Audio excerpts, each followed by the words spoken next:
Assalamu alaikum warahmatullahi wabarakatuh. Welcome back to my channel. Keep learning Deen and Dunya. How are you all? I hope you're doing well.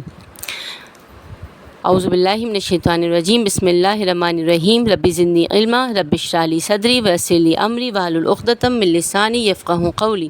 As you can see that کہ میرا title ہے کہ ہم بقرعید کیوں celebrate کرتے ہیں، مطلب ہم قربانی کیوں کرتے ہیں. تو without wasting a time let's get started my topic.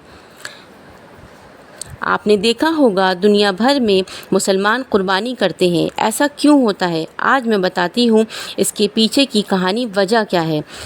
ہزاروں سال پہلے ایک رات ابراہیم علیہ السلام سو رہے تھے. انہوں نے خواب میں دیکھا کہ اللہ تعالیٰ فرماتے ہیں کہ ابراہیم تمہارے نزدیک جو چیز سب سے زیادہ عزیز ہے، تمہیں پیاری ہے، محبوب ہے، تمہیں اس کی قربانی کرنی ہے. مطلب اللہ تعالیٰ چاہتے تھے ابراہیم علیہ السلام اس کی قربانی کریں. اچھا، آپ کو میں ایک بات بتاتی ہوں کہ نبیوں کے جو پیغمبروں کے جو خواب ہوتے تھے وہ سچے ہوتے تھے. وہ کیا ہوتا تھا؟ وہ اللہ کا حکم ہوتا تھا. اور اللہ سبحانہ تعالیٰ جو ہوتے ہیں کہ خاص کر کے نبیوں کو، انسانوں کو بھی، اور وہ بھی انسان تھے، مطلب خاص کر نبیوں کو، پیغمبروں کو ٹیسٹ کرتے تھے، یہ چیک کرنے کے لیے کہ اللہ سبحانہ تعالیٰ کہ آپ جو زیادہ محبت کرتے ہیں، آپ اللہ سبحانہ تعالیٰ سے محبت کرتے ہیں یا اللہ سبحانہ تعالیٰ کے تحفوں سے محبت کرتے ہیں. تو انہوں نے پھر کیا ہوا کہ اللہ تعالیٰ پھر انہوں نے خواب میں دیکھا کہ اللہ تعالیٰ ان سے قربانی مانگ رہے ہیں. تو جب وہ نیکسٹ ڈے اٹھے تو انہوں نے جو ان کے پاس اونٹ تھے، اس میں سے گروپ تھا، بہت سارے اونٹ تھے، اس میں سے 100 اونٹوں کی قربانی کر دی. اب انہیں لگا ابراہیم علیہ السلام کو کہ انہوں نے اللہ کا حکم پورا کر دیا ہے. پھر اگلی بار جب وہ رات میں سو گئے تو انہوں نے سیم وہی خواب دیکھا. تو پھر نیکسٹ ڈے جب وہ اٹھے تو انہوں نے پھر 200 اونٹوں کی قربانی کر دی.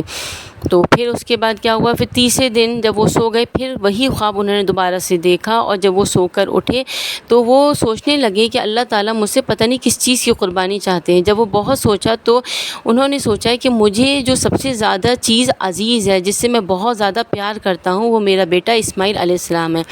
بہت سال کی دعاؤں کے بعد ابراہیم علیہ السلام نے بہت سال دعا کری تھی، تو 80 سال کے بعد ابراہیم علیہ السلام کے بیٹے ہوئے تھے اسماعیل علیہ السلام.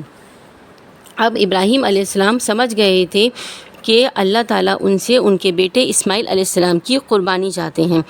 تو اور یہ بات مطلب یہ ایک امتحان تھا، ایک بہت بڑا امتحان جو بہت مشکل تھا ابراہیم علیہ السلام کے لیے. لیکن جب وہ اٹھے انہوں نے اپنی زوجہ سے کہا، ہاجرہ رضی اللہ تعالیٰ نے سے کہا کہ اسماعیل علیہ السلام کو نہلا کے اچھی طریقے سے تیار کرو. ہاجر رضی اللہ تعالیٰ عنہ نے اسماعیل علیہ السلام کو اچھی طریقے سے نہلا کے خوشبو لگا کے تیار کر دیا. اب ابراہیم علیہ السلام اسماعیل علیہ السلام کو لے کر مینا کی پہاڑی کی طرف چل دیے، اللہ سبحانہ تعالیٰ کی اطاعت کے لیے. مطلب اللہ تعالیٰ کا جو حکم ہوا تھا اس کو پورا کرنے کے لیے. شیطان کو یہ بات کہاں منظور تھی کہ کوئی اللہ تعالیٰ کی اطاعت کرے، وہ بھی اپنے کام میں لگ گیا. وہ حضرت ہاجر رضی اللہ تعالیٰ عنہ کے پاس آیا ایک بزرگ کی شکل میں، اور ان سے کہنے لگا کہ حضرت ابراہیم علیہ السلام اسماعیل علیہ السلام کو قربان کرنے گئے ہیں اللہ کی راہ میں. تو پہلے تو وہ بہت تھوڑے ایک دم سے شاکڈ ہوا، حیران ہو گئی. پھر وہ کہنے لگیں کہ اگر یہ اللہ کا حکم ہے تو اسماعیل علیہ السلام تو میرے بیٹے ہیں، اگر اور بھی میرے ہزاروں بیٹے ہوتے تو میں اللہ کی راہ میں قربان کر دیتی. جب وہ شیطان ناکامیاب ہو گیا حضرت حاجر رضی اللہ تعالیٰ عنہ کو بہکانے میں، تو پھر وہ اسماعیل علیہ السلام کے پاس گیا کہ تمہارے بابا تمہیں دعوت میں لے کے نہیں جا رہے ہیں، تمہیں اللہ کی راہ میں قربان کرنے کے لیے جا رہے ہیں. تو اسماعیل علیہ السلام نے کہا کہ اگر یہ اللہ کا حکم ہے تو میں اللہ کی راہ میں قربان ہونے کے لیے راضی ہوں. اگر یہ چاہتا ہے اللہ کہ میں اس کی راہ میں قربان ہو جاؤں تو میں خوشی خوشی قربان ہونے کے لیے راضی ہوں. آپ دیکھ سکتے ہیں کہ ایک 13 سال کا بچہ کتنی سمجھداری اور بہادری کی بات کر رہا ہے. جب شیطان وہاں سے بھی ناکامیاب ہو گیا تو وہ ابراہیم علیہ السلام کے پاس گیا اور ابراہیم علیہ السلام سے کہنے لگا کہ یہ جو بیٹے ہیں آپ نے اتنے سالوں مانگا ہے، آپ نے یہ آپ کے بڑھاپے کا سہارا ہے، اور اگر یہ بھی آپ نے اس کی قربانی کری، اللہ نے قبول نہیں فرمائی، تو یہ بھی آپ کی قربانی ضائع ہو جائے گی اور آپ کا بیٹا بھی چلا جائے گا. تو وہ ابراہیم علیہ السلام کو بھی بہکانے میں ناکامیاب ہو گیا. اور جب وہ شیطان وہاں سے چلا گیا تو ابراہیم علیہ السلام نے اسماعیل علیہ السلام کو پوری بات بتائی. اسماعیل علیہ السلام نے کہا کہ اگر اللہ سبحانہ تعالیٰ چاہتے ہیں تو میں تیار ہوں قربانی کے لیے، بس بابا آپ یہ کام کریے گا کہ میرے ہاتھ اور پیر باندھ دیجیے گا اور اپنے آنکھوں پہ پٹی باندھ دیجیے گا. تو پھر جب ابراہیم علیہ السلام قربانی کرنے لگے اسماعیل علیہ السلام کے ہاتھ پہ باندھ دیے تھے، جیسے ہی انہوں نے قربانی کری تو ایک آواز آئی. وہ کیا دیکھتے ہیں کہ وہاں ایک جانور کی آواز تھی، وہ ایک دمبا تھا اور اس کی قربانی ہو گئی. تو اسماعیل علیہ السلام برابر میں کھڑے ہوئے تھے اور وہ مسکرا رہے تھے. یہ ابراہیم علیہ السلام کی سنت ہے جو ہزاروں، مطلب اب آپ نے دیکھا ہوگا کہ جتنے بھی لوگ ہیں وہ حج میں قربانی کرتے ہیں، اور یہ ہزاروں، مطلب تب سے لے کے یہ سنت کو پورا کیا جائے گا تا قیامت تک. اور قربانی ہے یہ حضرت ابراہیم علیہ السلام کی، اور اس قربانی کو یاد کیا جائے گا. اور جب تو اس طریقے سے ہم یہ قربانی کرتے ہیں ہر سال، اور یہ ابراہیم علیہ السلام کی سنت ہے.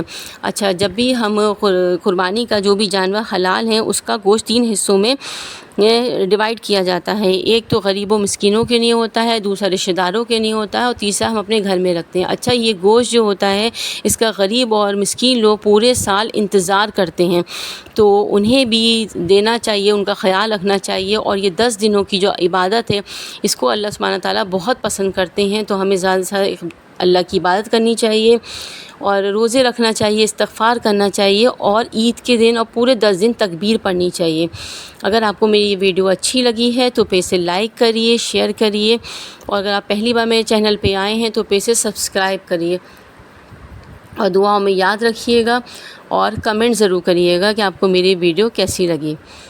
انشاءاللہ پھر ملتی ہوں ایک نئی ویڈیو کے ساتھ، بہت ساری انفارمیشن کے ساتھ. کچھ آپ کی نالج انکریز ہوگی، میری نالج انکریز ہوگی، کیونکہ نالج دینے سے نالج بڑھتی ہے. پھر ملوں گی انشاءاللہ. اللہ حافظ.